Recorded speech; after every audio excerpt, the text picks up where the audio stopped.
Welcome to the Deep Dive, where we plunge into the fascinating world of knowledge, custom tailored just for your curiosity.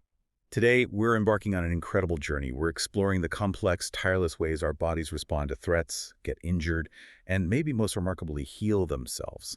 You've given us a truly fascinating stack of sources, almost like a rapid-fire masterclass in how our bodies work at a microscopic level. Yeah, this is a great set of materials. It offers a fantastic opportunity to really grasp the core mechanisms behind health and disease, from the very cells fighting infection to how injuries heal and what happens when things go slightly awry. What's truly fascinating, I think, is how interconnected all these systems really are. Okay, so let's unpack this. Our mission today is to help you cut through some of that complexity. We want you to grasp the most important nuggets so you feel truly well-informed about the battles, the balances happening inside you every single day. We're going to dive into the amazing world of immunology, inflammation, cellular responses, and circulatory dynamics, basically, your body's ultimate defense repair system. Indeed. And understanding these foundational concepts is, well, it's crucial for appreciating the body's incredible capacity for both protection and vulnerability. So let's kick things off right there with the immune system, the fundamental building blocks.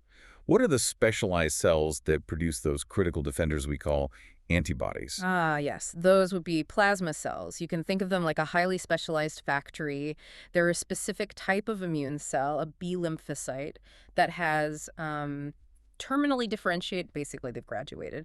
And now they're fully dedicated to just one thing, churning out huge quantities of antibodies. And it's this incredible precision, isn't it? This immune recognition driven by those antibodies that has such critical real-world implications. Absolutely. I mean, just consider something relatively common like blood transfusions. If you have blood type A, for example, your red blood cells have these A markers, antigens on them, and critically, your body naturally produces anti-B antibodies. Right, antibodies against the type you don't have. Exactly. And that's precisely why ABO blood type matching is so incredibly important before a transfusion.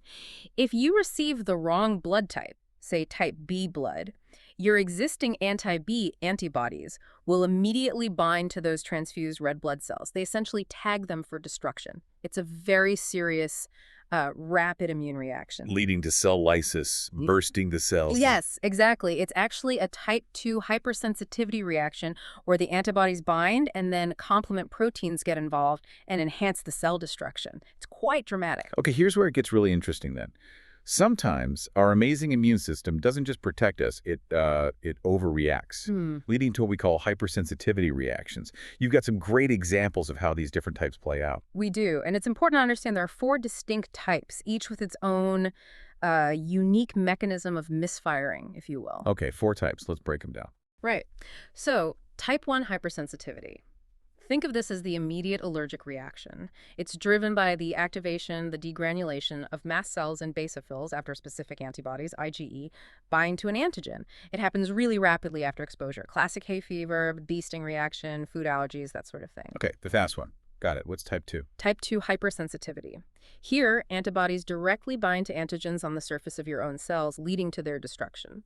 Cytotoxicity. An example would be autoimmune hemolytic anemia, where your body literally attacks its own red blood cells, or that transfusion reaction we just talked about. Ah, okay, so attacking self cells directly. Precisely. Now, type 3 hypersensitivity. This one is caused by immune complexes. These are clumps of antigens and antibodies floating around. These clumps get deposited in various tissues, kidneys, joints, skin, and then trigger a complement-mediated inflammatory response that damages the tissue. Systemic lupus erythematosus, SLE, is a classic example. It's widespread inflammation due to these complexes lodging everywhere. Wow, so it's like collateral damage from these immune complexes landing in the wrong place. That's a good way to think about it. And finally, type 4 hypersensitivity. This is also known as delayed type hypersensitivity. It's different because it's cell-mediated. It involves the activation of T lymphocytes, not antibodies, and it takes time to develop hours, sometimes days. The rash you get from poison ivy, that's a perfect example of type 4. Okay, so immediate allergies, direct cell attack, complex deposition, and delayed T-cell reactions. Quite a range of misfires. But this really raises a fundamental question. How does the immune system normally know what to target and what not to target? That's a fantastic question, and the answer really lies with MHC molecules. Major histocompatibility complex molecules. Think of them as display platforms on the surface of nearly all your cells. Display platforms. For what? For antigens, their main job is to bind and present fragments of antigens, little bits of proteins, to T lymphocytes. Now, MHC class I molecules, they're on almost all nucleated cells. They present fragments of internal proteins, stuff from inside the cell. They show these to CD8 plus cytotoxic T cells. If that fragment looks foreign, like from a virus infecting the cell, or abnormal, like from a cancer cell, The T cell destroys it. exactly. The CD8 plus T cell gets the signal and eliminates the compromised cell. It's a crucial surveillance system. And I assume sometimes this recognition process goes wrong, leading to disease. Unfortunately, yes. In autoimmune diseases, these MHC molecules can inappropriately present self-antigens, bits of your own body's proteins. This triggers an immune attack against your own tissues. Like in rheumatic heart disease, you mentioned that involves mimicry. Precisely. Rheumatic heart disease is a fascinating, though tragic, example of molecular mimicry. Antibodies developed against a bacterial antigen, usually from a strep throat infection, end up cross-reacting with very similar-looking antigens on your heart valves. The immune system gets confused, essentially. And that's why dental health is so important for those patients. Yes, exactly. You want to prevent any oral infections, like infective endocarditis, that could potentially trigger that cross-reactive immune response again. Incredible connection. Yeah. What about transplants? Another critical area where immune recognition is key. Think about graft versus host disease, or GVHD. This is most common after, say, an allogeneic bone marrow transplant. Here, it's the donor's T cells, the transplanted immune cells, that recognize the recipient's tissues as foreign and attack them. So the graft attacks the host. Exactly. Which is why HLA-matching human leukocyte antigen, the human version of MHC, is absolutely vital in any organ or tissue transplantation. The closer the match, the lower the risk of the recipient's immune system rejecting the graft, or in the case of bone marrow, the graft attacking the recipient. We've talked about the immune system overreacting or attacking the wrong targets. But what happens if it's just not strong enough? Immunodeficiency. You've hit on the flip side, yes. Immunodeficiency disorders are characterized primarily by an impaired immune response to pathogens. This leads to recurrent infections, often severe ones. And we distinguish between primary, which you're born with, and acquired immunodeficiency. Acquired meaning it develops later. Correct. Acquired means a compromised immunity that wasn't present at birth. The most well-known example is probably HIV infection, which specifically targets and destroys those crucial CD4 plus T lymphocytes, the helper T cells. But other things can cause it too, like chemotherapy, which suppresses the immune system, or even the immune suppression sometimes seen in diabetes. Okay, so that covers the immune system's roles and missteps. Let's shift gears a bit. What does all this mean when our actual cells are under pressure, facing various stressors day to day? How do they cope or fail to cope? That's the realm of cellular injury and adaptation. Cells are constantly dealing with their environment, and yeah, that involves stressors. We can sort of group these stressors. There are physical stressors, things like mechanical trauma, a cut or a blow, or temperature extremes, burns, frostbite. Makes sense. Physical forces. Then chemical stressors. Think drugs, alcohol, environmental toxins, pollutants, things that chemically interfere with cell function. And finally, biological stressors. These are living organisms, bacteria, viruses, fungi, or even the body's own immune response to them, which can sometimes cause collateral damage. And cells don't just immediately die when stressed, right? Yeah. They try to adapt. Often, yes. They have a repertoire of adaptations. You mentioned some key ones. Hypertrophy is when cells get bigger. Think muscle cells growing with exercise. Hyperplasia is an increase in the number of cells, like the lining of the uterus thickening during the menstrual cycle. And metaplasia is when one adult cell type changes into another adult cell type, usually one better suited to handle the stress. Are these changes permanent? No, that's the key. These Yeah. are typically reversible adaptations. They allow the cell to survive and keep functioning under stress. If the stressor is removed, the cell often reverts back. But you mentioned metaplasia can be risky. It can be. While metaplasia itself is reversible, the new altered cells might be less functional. And more importantly, if the stressor that caused the change persists, that metaplastic tissue can sometimes progress. It might become dysplastic, meaning abnormal growth, and potentially eventually undergo malignant transformation. cancer. Like Barrett's esophagus. Exactly. That's a prime example. Chronic acid reflux stresses the normal squamous lining of the esophagus. It undergoes metaplasia, changing to a glandular type of epithelium, more like the stomach lining. That's Barrett's.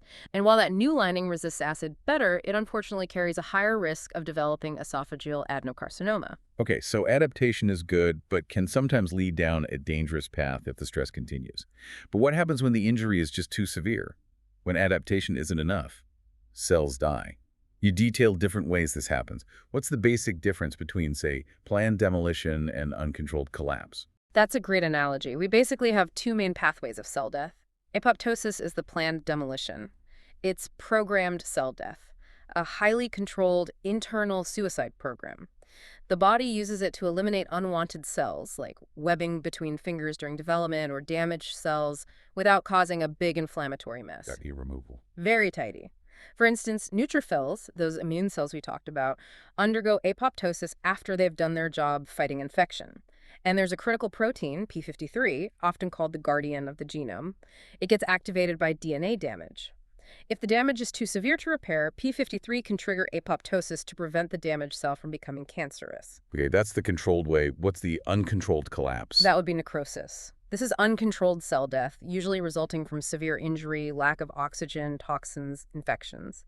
And unlike apoptosis, necrosis typically does trigger an inflammatory response. It's messy. The cell membrane breaks down, contents spill out. And you mentioned there are different types of necrosis, like different patterns of collapse. Exactly. The appearance tells us something about the cause or the tissue involved. Coagulative necrosis is the most common type after ischemia, lack of blood flow in solid organs, everywhere except the brain. The amazing thing is the basic cell outline is often preserved for a while, like a ghost of the cell. The proteins are denatured, but the structure holds initially. Why not the brain? The brain is special. It undergoes liquefactive necrosis after ischemic injury, like a stroke. Here, the dead cells are completely digested by enzymes, turning the area into a viscous liquid mass, often creamy yellow pus if lots of neutrophils are involved. This happens because the brain has lots of lipids and less of a supportive fibrous structure compared to other organs. Okay, solid organ ghost cells versus brain soup. Got it. What else? There's caseous necrosis. This has a distinctive cheese-like appearance, white, crumbly. It's most famously associated with tuberculosis, often seen in the center of those granulomas we mentioned, usually in the lungs. Cheese-like. Memorable. Then fat necrosis. This is specifically seen in things like acute pancreatitis. Pancreatic enzymes leak out and literally digest the surrounding fat tissue. Fibrinoid necrosis is usually seen in blood vessels during certain immune reactions, like vasculitis. It looks bright pink and amorphous under the microscope due to immune complexes and fibrin deposited in the vessel wall.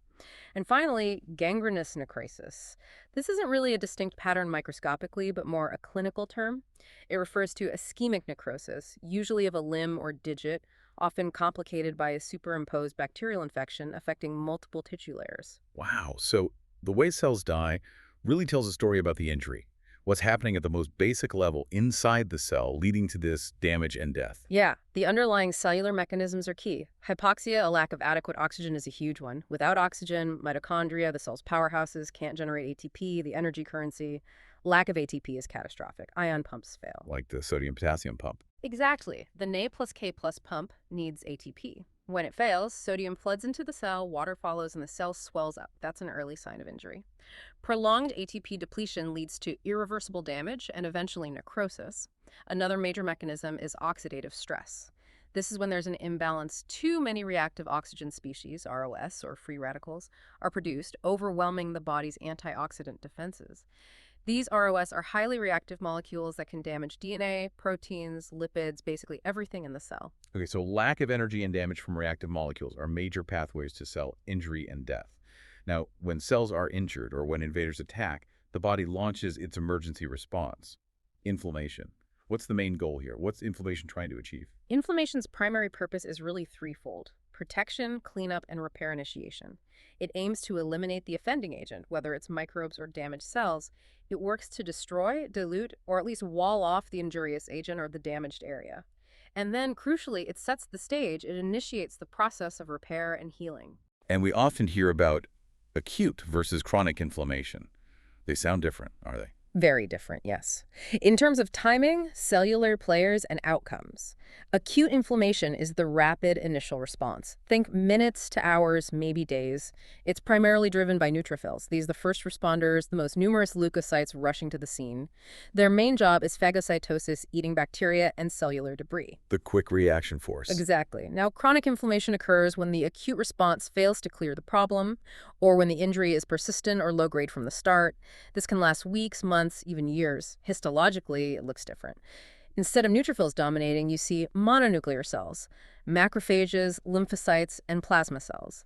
And chronic inflammation is almost always associated with ongoing tissue destruction and attempts at healing, usually involving fibrosis or scarring. So macrophages are key in chronic inflammation. Absolutely. Macrophages are the dominant cells. They're powerful phagocytes too, but they also act as directors, secreting loads of cytokines and growth factors. These signals perpetuate the inflammatory response, call in other immune cells, and also promote the fibroblast activity that leads to fibrosis and scarring. And that granuloma in TB we talked about, that's a form of chronic inflammation. A classic example, yes. Tuberculosis involves granulomatous inflammation. The immune system can't easily eliminate the mycobacteria, so it tries to wall them off in these structures called granulomas. These contain activated macrophages, sometimes fused into giant cells, surrounded by lymphocytes, and often have that central caseous necrosis. Okay, so different time courses, different cells. What about the chemical signals, the mediators that actually run the inflammatory process? The chemical mediators are crucial. There are many, but some key ones include histamine. This is preformed and stored in mast cells and basophils, ready to go. When released early in inflammation, it causes vasodilation, widening of blood vessels, and increased vascular permeability. It makes the vessels leaky. How does it make them leaky? It causes the endothelial cells lining the small blood vessels, the venules, to contract slightly, creating temporary gaps between them, allowing fluid and proteins to leak out.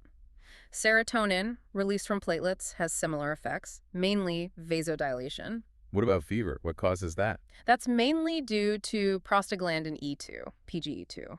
PGE2 acts on the thermoregulatory center in the hypothalamus of the brain, essentially telling it to raise the body's temperature set point. Result: fever. And prostaglandins, like PGE2, are derived from arachidonic acid, a fatty acid released from cell membranes. Okay. And how do the immune cells, the leukocytes, know where the problem is? How do they get guided? That involves chemokines. These are a family of small proteins, small cytokines, whose main job is to act as chemoattractants. They form a chemical gradient that guides leukocytes towards the site of injury or infection. The process of moving along this gradient is called chemotaxis. Like following a breadcrumb trail. Precisely. And even before they follow the trail out of the blood vessel, they need to slow down and stick to the vessel wall near the site of injury. This initial sticking and rolling is mediated by adhesion molecules called selectins. They facilitate the first weak interactions between leukocytes and the endothelial lining. So, chemical signals for leakiness, fever, guidance, and sticking. It's quite orchestrated. Now, inflammation can look different too, right? Like a clear blister versus, well, pus. Yes, the appearance reflects the composition of the inflammatory fluid, the exudate. Serious inflammation is characterized by a thin, watery, protein-poor fluid. We call this fluid a transudate. A typical skin blister from a burn is a good example. Low protein content. And pus? That's suppurative or purulent inflammation. It's characterized by the production of pus. Pus is thick, yellowish, and it's essentially a collection of neutrophils, mostly dead ones, liquefied debris of dead cells, and protein-rich fluid, which we call an exudate. Exudates have high protein content and cellular debris, indicating significant vascular permeability and leukocyte emigration.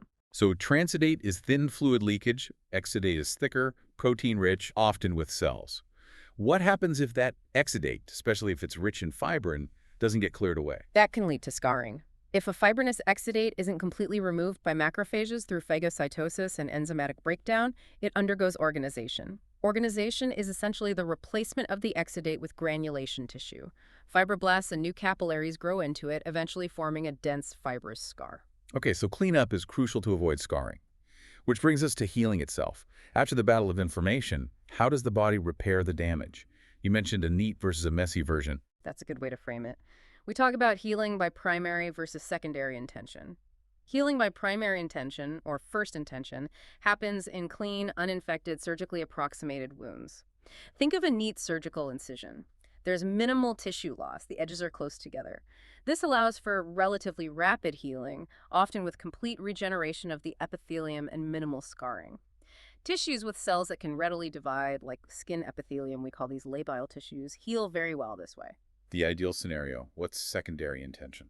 Healing by secondary intention occurs when there's more extensive tissue loss. Think large wounds, ulcers, abscesses, areas where the edges can't be easily brought together. This process involves a more intense inflammatory reaction because there's more debris to clear. You get much more granulation tissue formation needed to fill the defect. There's also significant wound contraction, where specialized fibroblasts pull the edges inwards. And the end result is typically a larger, more prominent scar compared to primary intention. So primary is stitching it up neatly, secondary is letting it fill in from the bottom up, basically. You mentioned granulation tissue is key in secondary healing. What exactly is that? Right, granulation tissue is the hallmark of tissue repair, especially in secondary intention, but it forms in primary too, just less of it. It's that pink, soft, bumpy, granular tissue you see forming in a healing wound bed. Microscopically, it's characterized by the proliferation of fibroblasts, which are cranking out collagen, the main protein for scar tissue. And critically, it involves angiogenesis, the formation of numerous new, leaky capillaries, which give it that pink look and supply nutrients for healing. And the cleanup crew is still essential here. Absolutely essential. Leukocytes, especially macrophages, play a vital role throughout healing. They clear away the necrotic debris, the dead cells, the spent neutrophils, preparing the site for repair. They also release growth factors that stimulate fibroblasts and angiogenesis. Cleanup and signaling are crucial steps. Okay, amazing process. Let's move to our final segment. The circulatory system. The intricate dance of blood and fluids. What happens when that flow gets disrupted or fluid starts building up where it shouldn't? Yeah, circulatory dynamics are fundamental. Let's clarify some terms first. Hyperemia refers to an active increase in blood flow into a tissue. It's due to arteriolar dilation, like we see in exercising muscle, or, importantly, in inflammation. This increased inflow makes the tissue red and warm. Active inflow, what's the opposite? That would be congestion, which is also called passive hyperemia. This is a passive process. It's the backup of blood in a tissue because venous outflow is obstructed or impaired. Blood can't get out easily. And what are the consequences if congestion lasts a long time? Chronic congestion has significant effects. Because blood isn't flowing out properly, the tissue doesn't get adequately oxygenated, leading to tissue hypoxia. And the chronic low oxygen and backup pressure can lead to cell death and eventually fibrosis or scarring in the affected organ. Like in the lungs with heart failure? Exactly. Pulmonary congestion is a classic consequence of left-sided heart failure. The left ventricle can't pump blood effectively out to the body, so blood backs up into the pulmonary circulation, increasing pressure in the lung capillaries and causing congestion. And you also mentioned nutmeg liver. That's related to congestion, too. It is. Chronic passive congestion of the liver is typically caused by right-sided heart failure. Blood backs up from the right heart into the systemic venous system, including the veins draining the liver. On a cut surface, the liver develops this characteristic mottled appearance, alternating darker congested areas and lighter unaffected areas that looks remarkably like the inside of a nutmeg. A very visual consequence. Now, shifting from blood back up to fluid leakage, effusion versus edema, what's the difference? Both involve fluid accumulation, but the location differs. An effusion is the accumulation of excess fluid within a body cavity, like the pleural space around the lungs, pleural effusion, the pericardial space around the heart, or the peritoneal cavity in the abdomen. Edema, on the other hand, is the accumulation of excess fluid in the interstitial space, the space between cells within tissues. Swollen ankles are a common example of peripheral edema. Okay, cavity versus tissue space. What causes edema, like in heart failure? In congestive heart failure, the main driver of edema is increased hydrostatic pressure. Because the heart isn't pumping effectively, blood backs up in the venous system, increasing the pressure inside the capillaries. This higher pressure physically pushes more fluid out of the capillaries into the interstitial space. Is that the only cause? No, another major mechanism is decreased plasma oncotic pressure. Oncotic pressure, or colloid osmotic pressure, is the pulling pressure exerted by proteins, mainly albumin, within the blood plasma. It helps hold fluid inside the capillaries. If plasma protein levels drop, maybe due to severe liver disease where albumin isn't made, or kidney disease where it's lost, or malnutrition, the oncotic pressure falls. With less pull holding fluid in, more fluid leaks out into the interstitium, causing edema. So either too much push out, hydrostatic, or not enough pull in, oncotic. And when fluid accumulates specifically in the abdominal cavity, that effusion has a special name. It does, ascites. That's the specific term for pathological fluid accumulation in the peritoneal cavity. It's a very common complication of portal hypertension, high blood pressure in the portal vein system, draining the gut, which is most often caused by liver cirrhosis, scarring the liver. Right. And you mentioned these fluid issues often tie back to blood clots, thrombosis. They often do, yes. Thrombosis, the formation of a blood clot, thrombus, inside a blood vessel, is a major pathological process. And Virchow's triad is the key concept here for risk factors, isn't it? Absolutely central. Virchow identified 3 primary factors that predispose to thrombosis. 1. Endothelial injury, damage to the smooth inner lining of the blood vessel. This is crucial, especially for arterial thrombi. 2. Stasis, or turbulent blood flow. Blood moving too slowly, stasis, or chaotically allows clotting factors to accumulate and platelets to contact the endothelium. Stasis is key for venous thrombi. 3.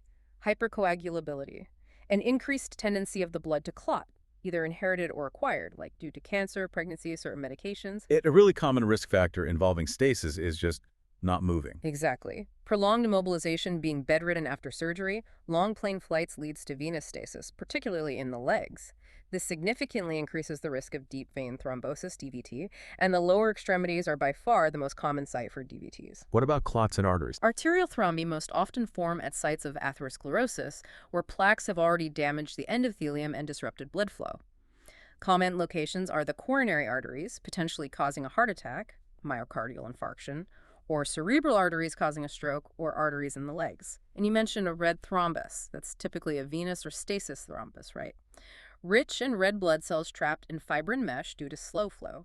Arterial thrombi are often paler, richer in platelets. And the big danger with these clots, especially DVTs, is that they can break off and travel, right? Embolism. That's the major concern, yes. An embolism is any detached intravascular mass, solid, liquid, or gas that's carried by the blood to a site distant from its origin. Most emboli arise from thrombi, thromboembolism. A common and potentially fatal complication of DVT is a pulmonary embolism, PE. A piece of the DVT breaks off, travels up through the veins, through the right side of the heart, and gets lodged in the pulmonary arteries in the lungs, blocking blood flow. And if an embolism goes to the brain? If an embolism lodges in a cerebral artery, it obstructs blood flow, causing an ischemic stroke.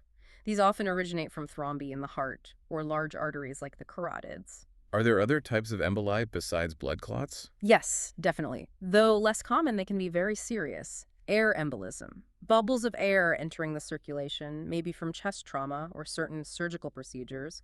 Fat embolism. Globules of fat entering the bloodstream, most commonly after fractures of long bones release bone marrow fat. Amniotic fluid embolism, a rare but often catastrophic complication of labor or delivery, where amniotic fluid containing fetal cells and debris enters the maternal circulation. So lots of things can travel in block vessels. What happens to a thrombus if it doesn't break off? If it persists, a thrombus can undergo organization. This is essentially a healing process within the clot. Endothelial cells, smooth muscle cells, and fibroblasts grow into the thrombus. It gets gradually replaced by fibrous connective tissue, sometimes forming channels within it, recanalization, partially restoring blood flow, but often it just becomes incorporated into the vessel wall as scar tissue. Wow. Okay, you have just taken us on a whirlwind tour through the microscopic battlefields, the repair shops, the circulatory highways inside our own bodies. From immune cells fighting invaders to how cells adapt and die, the whole process of inflammation and healing, and the dangers of clots and fluid shifts. It's truly remarkable how much is happening beneath the surface every single second. It really is, and if you connect all these dots, you see how finely tuned these processes normally are. Understanding these foundational concepts, inflammation, cell injury, thrombosis, is so crucial for appreciating the body's incredible capacity for both protection and vulnerability. And you start to see how different disruptions, different stressors can lead to predictable patterns of disease. Well, thank you so much for sharing your sources with us and walking us through them. It's been a truly insightful dive into the body's defense and repair systems, tailored just for you, our listener. It does leave you with a compelling thought, doesn't it? Considering how absolutely critical immune components like T lymphocytes, MHC molecules, complement proteins, how they're essential for robust defense, but also how they're central players in really severe conditions, hypersensitivity, autoimmunity, even transplant rejection. It raises the question, as we get a deeper, more precise understanding of their molecular interactions, how might we design even more targeted, more effective therapies? Not just therapies for specific diseases, perhaps, but maybe ways to finely tune the entire immune response itself to enhance the good and dampen the bad. Something fascinating to ponder as you go about your day, knowing all the amazing, complex things happening inside you right now. Thank you for joining us for this deep dive. We can't wait to see what sources you bring us next time.